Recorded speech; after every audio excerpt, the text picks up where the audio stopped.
เจอได้เจอกันอีกเลยอีโรคจิตเข้ากันไม่ได้หรอกจะให้ตอบเอาใจหรือว่าตอบเอาจริงล่ะฉันมันเลวเองอะ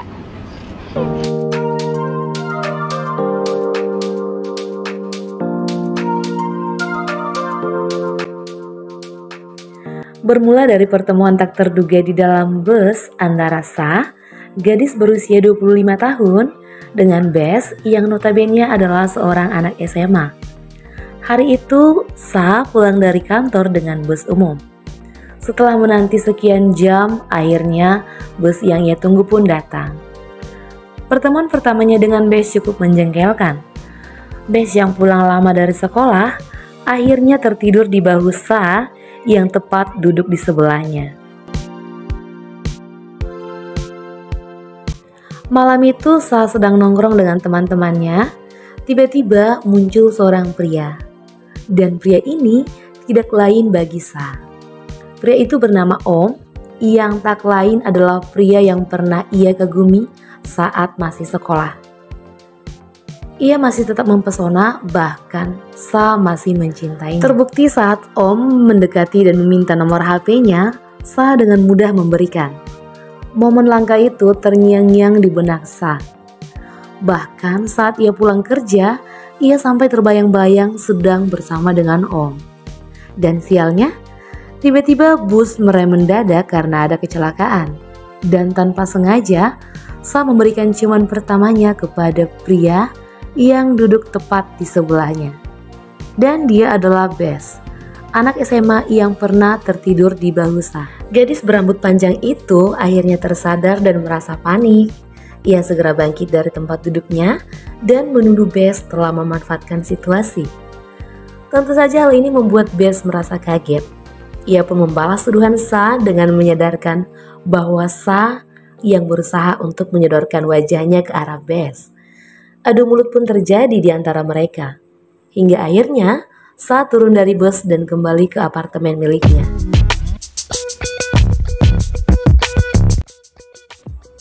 Tiba di sana, ia pun terpikir tentang handphone miliknya. Dan ternyata handphone itu berada di tangan Bes. Sa sempat membujuk pria itu untuk mengembalikan handphone miliknya. Namun Bes enggan untuk memberinya.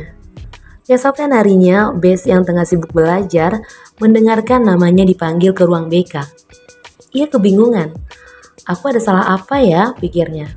Dan ternyata Sa sedang berada di sana dan melaporkan perbuatan Bes ke pihak sekolah. Tentu saja akhirnya Bes pun mendapatkan hukuman dari pihak sekolahnya.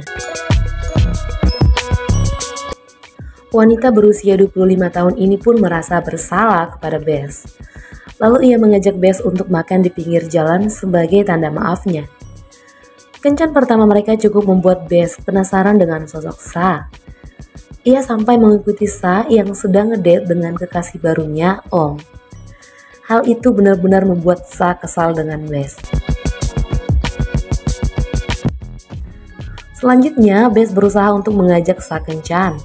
Awalnya, wanita ini tak terima, namun akhirnya ia mengiyakan tawaran itu karena anak SMA ini mengancam akan memberitahukan aib Sa saat di bus dengannya.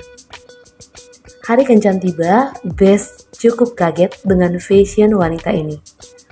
Sa mengenakan setelan nyentrik ala-ala ibu yang ingin menghadiri pesta. Namun mereka tetap melanjutkan kencannya.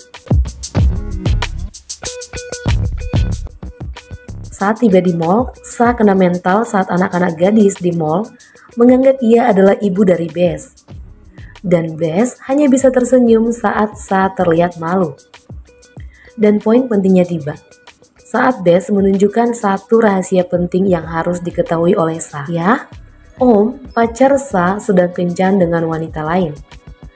Hal itu benar-benar membuat hati Sa terasa teriris-iris. Pria yang telah menyatakan perasaan kepadanya itu ternyata menduakan dia.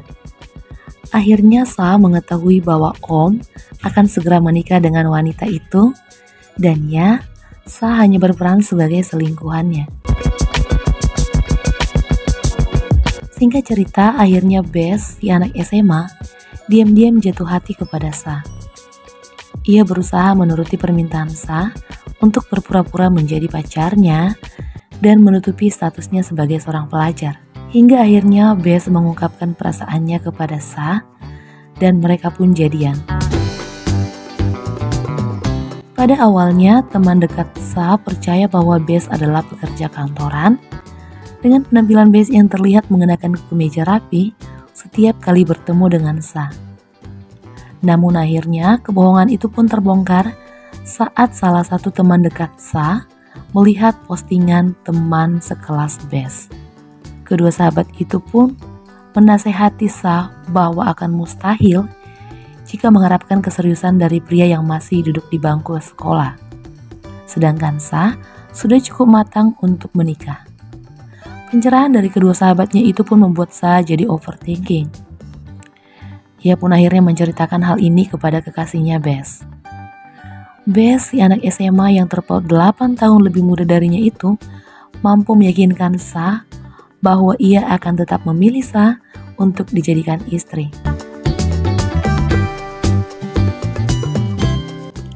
Bess adalah anak sematawayang seorang pria kaya yang mendidik keras dia. Ia bahkan menyiapkan ajudan untuk mengawasi keberadaan putranya itu. Berita kedekatan Bess dengan perempuan pastinya cepat sampai di telinganya. Ia pun kembali mengekang putranya itu untuk bersosialisasi apalagi berpacaran. Tak tahan dengan tekanan dari sang ayah, Bess akhirnya kabur dari rumah dan ia pun menumpang di rumah Sa. Sa yang tinggal seorang diri di apartemen miliknya pun terpaksa menampung berondongnya itu. Setelah Sa berpacaran dengan Bess, Om kembali datang dan menawarkan cinta kepada Sa. Gadis itu memberitahukan hal ini kepada Bess. Namun Bess merasa cemburu dan minder karena jelas-jelas Om lebih mapan dari dirinya yang hanya seorang pelajar. Ia pun menjauhkan diri dari Sa. Hal itu tentunya membuat gadis ini menjadi galau.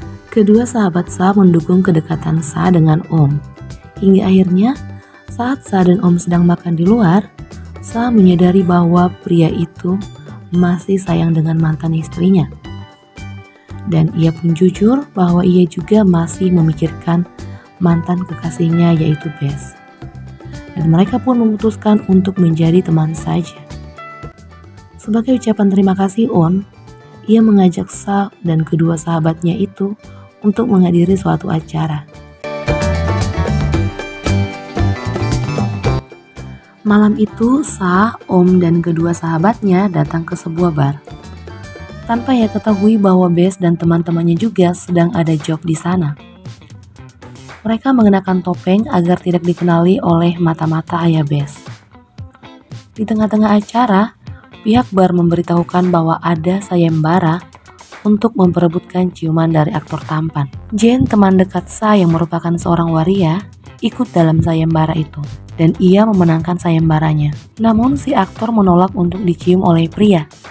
Ia hanya akan mau dicium oleh wanita. Tanpa berpikir panjang, Jane memilih Sa. Melihat hal ini tentu saja Bess tidak terima. Dengan sigap, ia menyelinap ke tengah-tengah Sa dan si aktor. Sa sangat kaget saat tahu bahwa Bess ada di sana dan menjadi penolong baginya. Namun segera Bess keluar dari tempat itu. Wanita ini yang dari kemarin telah mencari keberadaan si berondong, akhirnya mengikuti jejak pria itu. Namun sayangnya, Bess telah ditangkap oleh ayahnya dan akan segera diberangkatkan ke luar negeri. Sa berlari mengikuti mobil yang membawa Bess. Ia menangis dan memanggil nama kekasihnya itu. Mungkin ayah Bess merasa iba. Ia memberi kesempatan kepada Bess untuk berbicara terakhir kalinya kepada wanita malang ini. Selanjutnya Bess pun meninggalkan Sa. 5 tahun berlalu, Sa masih tinggal di apartemen yang sama. Ia masih seperti yang dulu, belum move on dari pacar pertamanya. Malam itu Sa baru saja teleponan dengan sang ibu. Ia sedang sakit dan karena si ibu merasa khawatir, ia meminta kedua putra kembarnya untuk berkunjung ke apartemen Sa. Sa pun tertidur. Hal itu seperti mimpi, seorang pria yang sangat ia rindukan kehadirannya datang dan menghampiri Sa. Dia itu membantu Sa yang tengah sakit. Seketika gadis itu pun terbangun dan ia mendapati sebuah koper berada di kamarnya. Awalnya ia berpikir bahwa Bess datang dan seketika HP-nya pun berbunyi. Itu dari ibunya. Ia menanyakan apakah kedua adik Sa telah tiba. Sa yang awalnya tersenyum akhirnya kembali murung. Ia pun mengakhiri obrolannya dengan si ibu. Ia menatap ke balkon kamarnya dan ada seseorang di sana. Seorang pria yang sedang berdiri menatap keluar. Siapa lagi kalau bukan pria yang selama ini dinantinya. Sa pun berjalan perlahan mendekati ke arah pria itu. Ia seperti tidak percaya akan hal ini. Untuk meyakinkan dirinya, Sa pun memegang wajah pria itu. Dan ya, Bess kembali. Setelah menyelesaikan pendidikannya, ia menepati janjinya dengan Sa. I